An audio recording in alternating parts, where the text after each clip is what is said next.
Hello everyone, I'm Hone, and welcome to the 6th Aether Revolt limited review video. So far I have looked at the best commons and uncommons in every color, and today I'm doing the same with artifacts. Artifacts are of course plentiful in Kaladesh, so I don't do this with every set, but I did it with Kaladesh and I'm doing it with Aether Revolt, talking about the best artifacts. So let's see if there's still some common and uncommon powerful artifacts like there were in Kaladesh.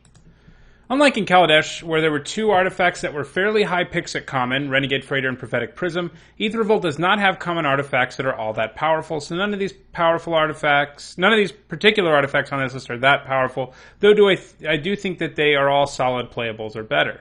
At number 3, I have Filigree Crawler. 4 mana for 2/2 is bad, don't get me wrong, but the fact that you can trade with something and then get a Thopter makes this card an okay playable, especially if your deck is interested in either Revolt or having artifacts or sacrificing things.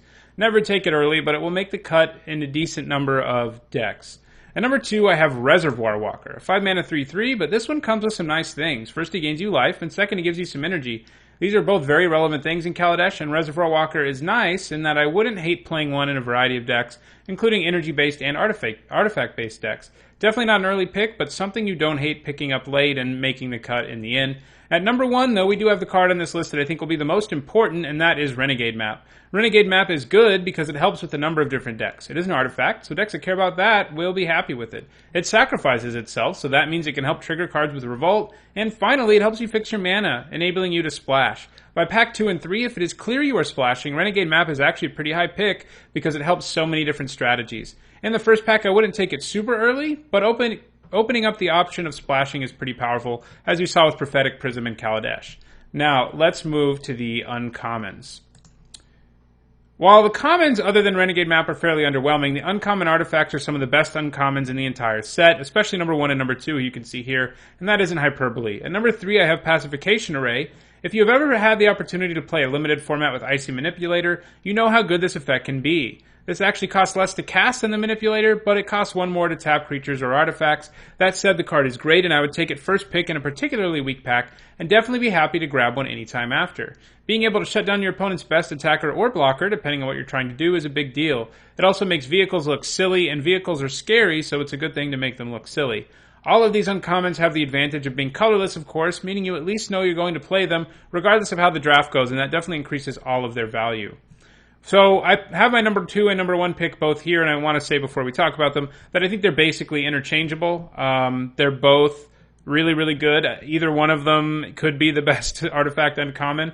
I am sure I'll have a stronger opinion once I play, but I think both of them are kind of ridiculous. They're both the kind of cards that you have to read and reread because it doesn't seem like what they do could possibly be what they're doing. So Treasure Keeper, for example, it can't possibly do what it says, right? But it does. A 4 mana 3/3 isn't that good, sure, but only a little bit above what you expect to pay, and his death trigger makes it so you're paying 4 is a very good deal. When it dies, it lets you cast the next card in your library that has a converted mana cost of 3 or less for free. When I first read this, I was like, oh, so you get to draw the card, which would already be a good card, right? No, you cast it. That's right, for free. Yes, you can't control what you reveal, meaning combat tricks might be a bad thing to play alongside the Keeper, because you don't want to hit a combat trick when your Treasure Keeper dies in most situations. I guess maybe sometimes you do, but you definitely don't most of the time. But basically anything else comes for free, whether a removal spell, a random artifact, or a creature, so even if you have 1 or 2 combat tricks, Treasure Keeper is probably still worth playing. I would first pick this card all day long between how good it is and being colorless, and it is hard to say no to unless there's a crazy bomb in a pack, and even then I think it's kind of a close pick. And the same is true for number 1, which you see is Untethered Express. This is another card that I had to reread because I didn't think it could possibly do what it says. At first I was like, oh, so it gets +1/+1 when it attacks. No, it has Crew 1 as well. That's the other thing where it's sort of like, really? They did another vehicle with Crew 1? And they did. So those were the scary ones in Kaladesh, especially Renegade Freighter, and this one is arguably better than Renegade Freighter. It is a 4 mana 4/4 with Trample that only needs 1 power to crew it, and it gets a +1/+1 counter every time it attacks. Doesn't just get a temporary boost, it's permanent. And there's also the fact that +1/+1 counters are sort of a sub-theme in the set for some of the archetypes, so that makes it even better than it already is. Untethered Express is crazy, and if you asked me whether I wanted to take Treasure Keeper or Untethered Express first, I think I would tell you that it would depend on my mood. The Express is the more aggressive card, and Treasure Keeper is the kind of card that lets you win the long game by outcarding your opponent. Both are great, and right now I can't really say which I think is better, but I can tell you I will first pick either of them.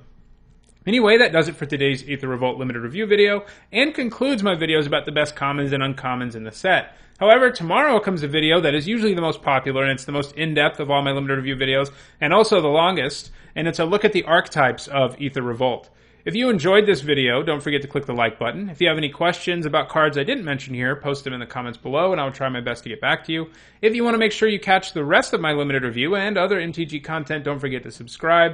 Also, my videos are sponsored in part by 5colorcombo.com, a great website for you if you love Magic. You can go there to download an app that can help you practice drafting, including Aether Revolt in the near future, and they also have a store where you can use my discount code NITSAHONE5 to get a 5% discount. Thanks for watching.